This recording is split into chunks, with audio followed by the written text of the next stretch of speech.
কংক্রিটের শহরের ব্যস্ততা থেকে একটু দূরে শান্ত এক টুকরো স্বর্গের খোঁজে আজ আমরা পৌঁছে গিয়েছিলাম কলকাতার খুব কাছে ইকো পার্ক, একটি সুবিশাল পার্ক যেটি সুবিশাল একটি লেকের মাঝখান থেকে ভেসে আসা মিঠে হাওয়া, চোখের সামনে রয়েছে সবুজের ঘেরা প্রাকৃতিক সৌন্দর্য। সব কিছু মিলিয়ে আজকে আমাদের সন্ধ্যাটা কেটেছিল বেশ ভালো। তো চলো, সবার প্রথম ইকো পার্কে প্রবেশ করার জন্য সবার প্রথমে আমাদের এখানে টিকিট কেটে নিতে হবে। তো এখানে টিকিটের প্রবেশ মূল্য মাথা পিছু 30 টাকা। এখানে পার্কটি খোলার সময় 12:30 থেকে খুলে যায় এবং বন্ধ হওয়ার সময় 8:30। তো আমরাও এখানে থেকে টিকিট কেটে নিয়ে প্রবেশ করলাম ভেতরে। এখানে গাড়ি রাখার জন্য এখানে বিশাল বড় পার্কিং এরিয়া রয়েছে, যেখানে গাড়ি রেখে আমরা এখন টিকিট নিয়ে প্রবেশ করছি। এই হলো টিকিট কাউন্টার আর এই হলো আমাদের টিকিট কাটা। তো আমরা এখন ভেতরে প্রবেশ করে গেছি।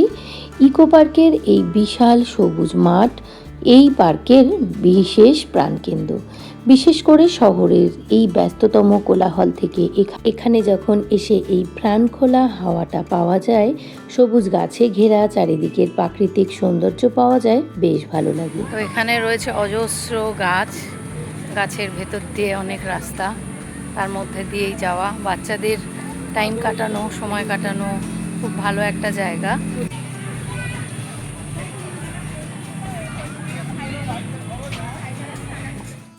তো গুটি গুটি পায়ে আমরা এখন চলে যাচ্ছি পার্কের ভেতরে। তো আস্তে আস্তে এখন আমাদের এই ইকো পার্কে, যেহেতু আমরা 3 নম্বর গেট দিয়ে ঢুকেছি, এর হচ্ছে একটা স্পেশাল আকর্ষণ মিস্ট ফরেস্ট। এই জায়গাটি এমনই একটি জায়গা, প্রচণ্ড গরমের মধ্যে হঠাৎ কুয়াশায় ঘেরা পাহাড়ি রোমাঞ্চের সুন্দর একটা অনুভূতি পাওয়া যায় এখানে আসলে। ভীষণ ভালো লাগে। একদম কুয়াশায় ঘেরা ঝিরিঝিরি বর্ষার মতন জল, সমস্ত কিছু মিলিয়ে যেন এই জায়গাটিতে বেশ সুন্দর লাগে। তো দেখো, এইটুকু পোর্শন কিন্তু পুরো ভেজা, মানে এতই জল ছিটছিল, ওই জন্য আর কি আমি সেভাবে ভিডিও করতে পারিনি। তো কোনো রকমে একটুখানি দূর থেকেই ভিডিও করেছিলাম।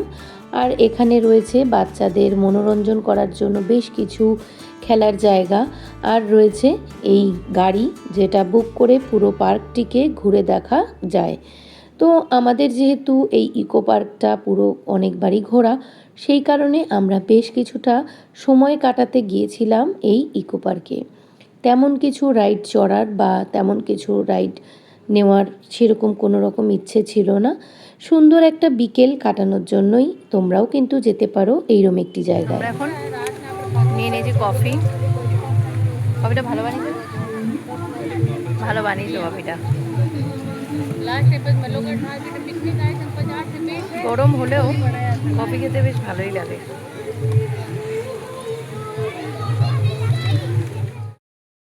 বেশ কিছুটা সময় এখানে কাটিয়ে একটু বসে আমরা কিন্তু এখান থেকে চলে গিয়েছিলাম একদম লেকের কাছাকাছি।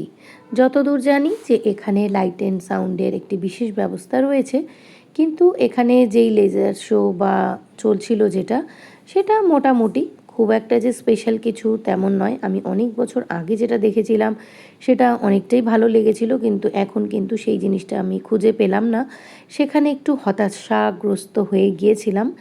কিন্তু ওই আর কি, মোটামুটি বাচ্চাদের নিয়ে বেশ কিছুটা সময় কাটানোর জন্য এইরকম জায়গায় যেতেই পারো, ভালো লাগবে।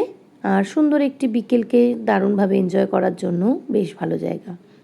তো দেখো, এখানে বেশ কিছুটা জিনিস আমি তুলে ধরেছি। আর যদি ভিডিওটা ভালো লেগে থাকে অবশ্যই ভিডিওটাতে লাইক করো। আর ইকো পার্কের মধ্যে আরও বেশ কিছু জায়গা রয়েছে, তো আমরা সেখানে যাইনি। ওই যে কারণ একটাই, যেটার কারণ হচ্ছে বহুবারই যাওয়া। আমরা বেশ কিছুটা সময় বিকেলের একটু সময় কাটাতে গিয়েছিলাম, যে কারণেই একটুখানি সময় কাটিয়েছি। যেইটুকু তুলে ধরেছি সেইটুকুই তোমাদের সাথে শেয়ার করলাম।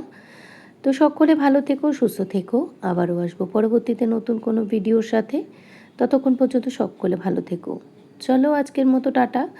এই ইকো পার্কের নানা রকম প্রাকৃতিক সৌন্দর্যের মধ্যেই অন্ধকার জঙ্গলের মধ্যে দিয়ে আমরা এখন বেরিয়ে পড়লাম মেন গেটে। বেশ অনেকটি সময়ই এখানে কাটিয়েছি এবং সেখান থেকে এখন আমরা বেরিয়ে পড়ছি। তো তো চলো আজকের ভিডিওটা এ পর্যন্তই। সকলে ভালো থেকো, সুস্থ থেকো। আবারও আসবো পরবর্তীতে নতুন ভিডিওর সাথে। তো টাটা।